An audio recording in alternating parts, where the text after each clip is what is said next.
Good morning and welcome to you all. Some top-level athletes do everything in their power to stay on top of their glory, and even when they retire from the sport, they continue to train and maintain their great athletic bodies. Because after all, it is in their interest to preserve this image of sex appeal and charisma, as it can guarantee them substantial income from sponsorships and other advertising contracts. It is for this reason that we often hear about the golden retirement of football players, most of whom are successfully making the transition towards the end of their professional careers. But there are, however, some of these stars to whom the football world owes much, and who were on their way to becoming legends, except that the excesses that marked their lives led them to ruin themselves body and soul. The most compelling example that could illustrate these outliers is the failure at all levels of the incredibly gifted Ronaldinho. The former Brazilian football star and inventor of several dribbles that will live on in memory, is currently being held in Paraguay. Imprisoned on charges of using false passports, the former footballer, who is still behind bars, is awaiting the continuation of the police investigation, which appears to be dragging on, especially as the coronavirus pandemic that has not spared Paraguay risks delaying it even further. But how did a star of his stature come to use the stratagems of vile smugglers? And how did Ronaldinho, who had earned huge sums of money while playing in Europe, end up almost ruined and penniless? Make yourself comfortable, because that's what we're going to try and find out today. Ronaldinho Gaucho is undoubtedly one of the greatest football players who ever lived, with his jocular style of play and impressive dribbles, not to mention, of course, his innate sense of scoring. Born into a poor family in the middle of a Brazilian favela, he found refuge in football at an early age, helped in this by his father, a former glory of the local club, Cruzeiro. The latter took little Ronaldinho out of training at a very early age and made him take free kicks, corners, penalties and anything else that would help his son develop. In 1988, and with the death of his father, Roberto Assis, Ronaldinho's older brother, took over and continued the training of his younger brother. The latter was also an outstanding footballer, just like his father, and represented a great hope for his club, but Roberto had to give up to support the family and also to ensure that he had enough time to devote to his brother's training, in which he saw even greater potential that would soon explode. Under the guidance of his brother and mentor, Ronaldinho unleashed his incredible talent and soon reached the heights of glory. Thus, in 2001, when he arrived at Paris Saint-Germain, he was accompanied by his older brother, as an agent, who concluded all transactions with the Parisian club with the greatest of secrecy. Roberto had in fact negotiated the terms of his younger brother's contract in complete secrecy, as his club, Grêmio FBPA, stubbornly refused to let Ronnie go, seeing in him a rising star who could easily lead them to Brazilian league supremacy. In 1997, Grêmio even turned down the $6 million offered by Dutch club PSV Eindhoven against the slim young striker who had impressed the world with his performances at the FIFA U17 World Cup.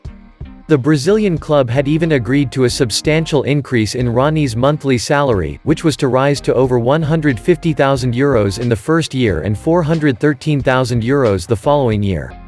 It was a devastating blow to Grêmio when the PSG contract was made official, and a devilishly harsh pill for the club's members.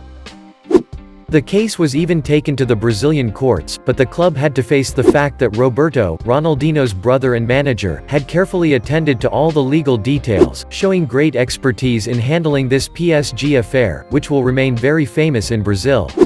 Grêmio finally resigned themselves to releasing their colt, who would be whistled at by the public who had previously adored him, and the older brother Roberto would be adorned with the cap of a dirty traitor to the nation, having preferred to make money to the detriment of the national cause, and giving a foreign country, in this case France, the benefit of the talents of a young man who had been trained in Brazil.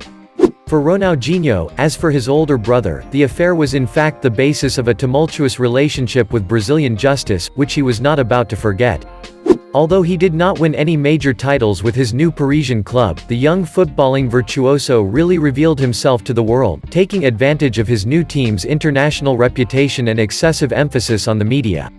His brilliant performances, such as his match against Ohm at the Velodrome, attracted the attention of Europe's biggest clubs, and he was coveted by Manchester United and Real Madrid. In the end, however, it was FC Barcelona who signed him, not without paying a record €27 million. From then on, Ronaldinho's destiny was to take off, and for 5 seasons he would participate in his club's 2 league titles and Champions League triumphs, as well as in obtaining the coveted Golden Ball in 2005. Ronaldinho, with his frenetic dribbling and his hats spread out on the pitch, his handling of the ball and also his funny antics on the field, is a delight to the fans of Barcelona. His popularity now extends beyond football, as evidenced by his numerous advertising contracts, including Nike, which even offers him 24-karat gold shoes. During his first 3 years at Barcelona, Ronaldinho is considered by many amateurs and professionals of the football as the best player in the world. But the happiness won't last much longer than that, as the Brazilian's poor lifestyle will considerably undermine his skills on the field. And his many excesses soon drew criticism not only from the public but also from his teammates, such as the highly disciplined Samuel Eto'o. Ronaldinho now wears the bad label of the hardcore party animal and money waster, not hesitating to spend crazy amounts of money to party with his friends. His countless endless evenings in which alcohol flows and guests are counted in their hundreds come at a cost, and this cost is no small one. Despite the good advice and wealth management of his older brother Roberto, Ronaldinho is squandering his money at breakneck speed, threatening to drain the good fortune he earned playing for the Blaugrana. Indeed, the footballing virtuoso narrowly escaped total ruin on several occasions, thanks only to advertising contracts negotiated largely by Roberto. He was also the one who skillfully managed Ronnie's move to AC Milan, and it was always under his impetus that the star decided to get back on his feet and concentrate on his training. Ronaldinho's assists and dribbles have delighted fans at the San Siro and helped AC Milan win the Italian championship in 2011. But after this spectacular resurrection, which has rekindled the flame in the hearts of his fans, Ronaldinho falls for the umpteenth time into the whirlpool of samba and wild partying, and quickly returns to his old demons. The star was about to fall on the field and into the esteem of the Italian public, and Ronaldinho found himself once again in a difficult financial situation. Because while AC Milan paid him quite well, with salaries estimated at almost €10 million a year, his frenetic lifestyle and enormous waste of money have left him almost ruined. It was only thanks to the strict management of his brother Roberto that Ronaldinho escaped total bankruptcy, as he had made several real estate investments in Brazil, where the footballer also had several residences. The two brothers will now return to Brazil to try to replenish the coffers, as Roberto has managed to get his brother into the Flamengo club, where he hopes to earn at least a little more money. Although the Brazilian club may not have the stature of Barca or AC Milan, it can afford to pay Ronnie a good salary and at the same time restore the player's reputation in his home country. However, due to repeated salary delays, Ronaldinho was forced to settle for a paltry €116,000 a year when he signed with Atlético Mineiro, 4 times less than at Flamengo. One thing led to another. Ronaldinho ended up at obscure clubs in the Brazilian league and gradually disappeared from the media scene until he hit rock bottom, signing for 2 years at a little-known Mexican club, where he sat on the bench most of the time. The former football star will live here and there, lending his image to small football and beach soccer tournaments. His conviction in 2015 by the courts of his country to a fine of €2.2 million for having a villa built in a protected area was like the knockout punch that revealed to the whole world the extent of the bankruptcy of this legendary player. In fact, when he opened his bank account to recover his debts, the Brazilian courts discovered that his account contained only a mere €6 haul. Excluding the millions of euros earned in Europe during his glory days, Ronaldinho was, in effect, almost penniless, and even his precious property was confiscated by the state.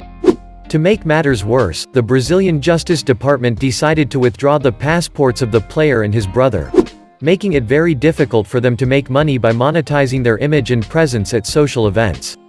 Deprived of passports, riddled with debt and consequently penniless, Ronaldinho falls apart and in early March 2020 decides to travel with his brother to Asunción, the capital of Paraguay, to promote his autobiography and attend a gala dinner. The opportunity to change his mind and, of course, to earn some money.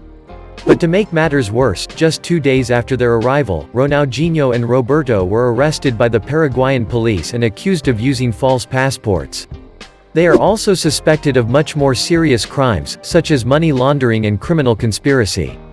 Given the extreme seriousness of these crimes, the Paraguayan judicial system even refused to release them on bail. As a result, Ronaldinho and his brother continue to languish in prison, in a country known for the extreme harshness of its prison system, with the threat of the looming COVID-19 pandemic that loves to spread in confined and overcrowded places. A grave danger therefore hangs over the shoulders of the footballer and his brother, and although some of his former and rather influential teammates, such as Carlos Puyol or Albert Montague, the director of communications for FC Barcelona, are willing to help him, the task is almost impossible given that for the moment Paraguay, like most countries in the world, has become completely isolated and no one can even visit it.